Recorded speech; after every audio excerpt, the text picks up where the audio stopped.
A very good afternoon to you and welcome to Lunchtime News, coming to you live and direct from the Newsfirst studios here in Colombo. I'm Krishan Devasagayam and let's start off with a look at this afternoon's headlines. Vimal Veeravansa arrested by the police FCID. New train to ply between Colombo Fort and Martale. Attention of the Ministry of Health drawn to the importation of medicines and surgical equipment from Iran. Democrats challenged Trump's appointment of son-in-law to the role of senior advisor over concerns of nepotism.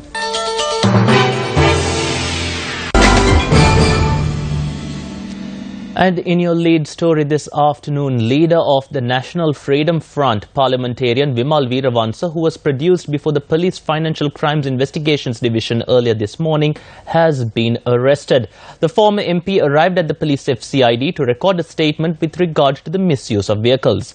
He is due to be produced before the Colombo Magistrates Court shortly.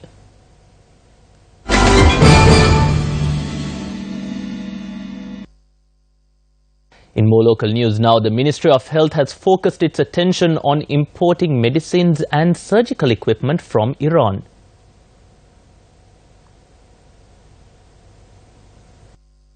Attention has been focused on importing medical supplies from Iran during a meeting between Minister of Health Dr. Rajit Senaratne and the Iranian ambassador to Sri Lanka. Discussions had been focused on opportunities to import medical supplies as well as the possibility of manufacturing drugs in Sri Lanka.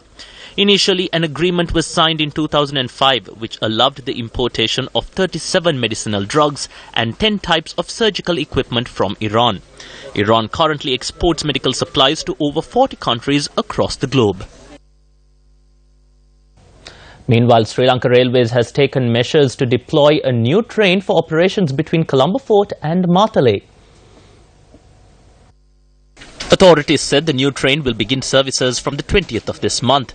Passengers can board the new train every Friday and Saturday at the Colombo Fort railway station, where the train will depart at 2:20 p.m. and reach Martale by 7:13 p.m. The department says the return journey from Martale would be on Saturdays and Mondays, where the train would depart Martale at 6:40 a.m. and reach Colombo by 11:45 a.m. An individual has been assaulted and murdered in Kegol. Police said that the victim, a 50-year-old man from Palapolua, was murdered last evening. Police said that the brother of the victim has been arrested over the murder, adding that a disagreement between the two individuals led to the murder. Meanwhile,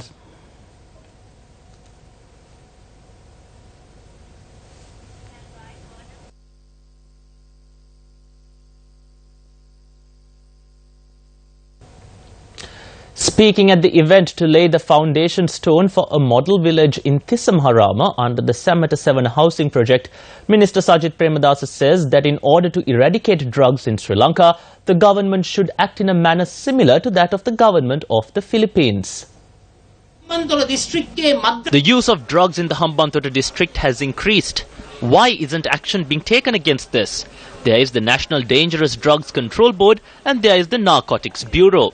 I repeatedly call the heads of these institutions and request them that they come to Hambantota and Thisamharama and eradicate the drug trade in these towns. We will support any program undertaken to eradicate drugs. However, these officials are laying dormant as if they have been tranquilized. Therefore, we have to ask the question, while they are attempting to eradicate drugs in the front, is there some sort of underhand activity going on at the back? These questions need to be asked. If you cannot take the initiative to do this job, someone will have to step up in order to eradicate drugs from this country. See what is happening in the Philippines. The Filipino president has taken the anti-drug drive in that country into his own hands. He is following some very radical methods. He is destroying drug dealers on the spot. That is the method followed in the Philippines. I'm not sure whether we too will have to follow that method. I'm not afraid of drug dealers, nor do I support them, rely on them, or protect them. I tell the relevant officials to learn a lesson from the Philippines. At least try to enforce the law without becoming lazy. Try to eradicate drugs from this country by at least sticking to the legal framework that exists at present. බලධාරීන්ට ප්‍රධාන වශයෙන් කියනවා ඉගෙන ගන්න පාඩම ෆිලිපීනි. ඒ අන්තවාදීත්වයට යන්නේ නැතුව අඩුම ගානේ නීතිය ක්‍රියාත්මක කරලා නීති රාමුව තුල මේ මත්ද්‍රව්‍ය වෙළඳාම වහාම Now, the University of Peradeniya celebrates its 75th anniversary today. A special event is currently underway at the university to commemorate its Diamond Jubilee.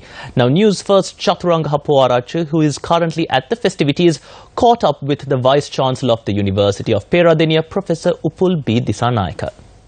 Today is a special day for the University of Peradeniya. Today, the university celebrates its 75th Jubilee or its Diamond Jubilee. As we were saying all throughout the day, this university has provided a number of yeoman people to Sri Lanka, and it has provided yeoman service indeed to the education sector of Sri Lanka. With me, I have Professor Upul Disanayake, the Vice-Chancellor of the University of Peradeniya. Professor, happy day for the University of Peradeniya. Thank you very much. And this is a very happy day for the University of Peradeniya because now we have completed our 75th year. We are reaching our 75th year.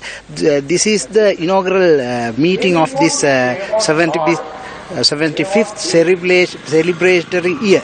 So we are going to have celebrations throughout, but they are academically oriented celebrations. What we hope is to use our knowledge to educate not only the ordinary people and students as well as people of this country. Through this education programs, we are going to celebrate this actual 75th year.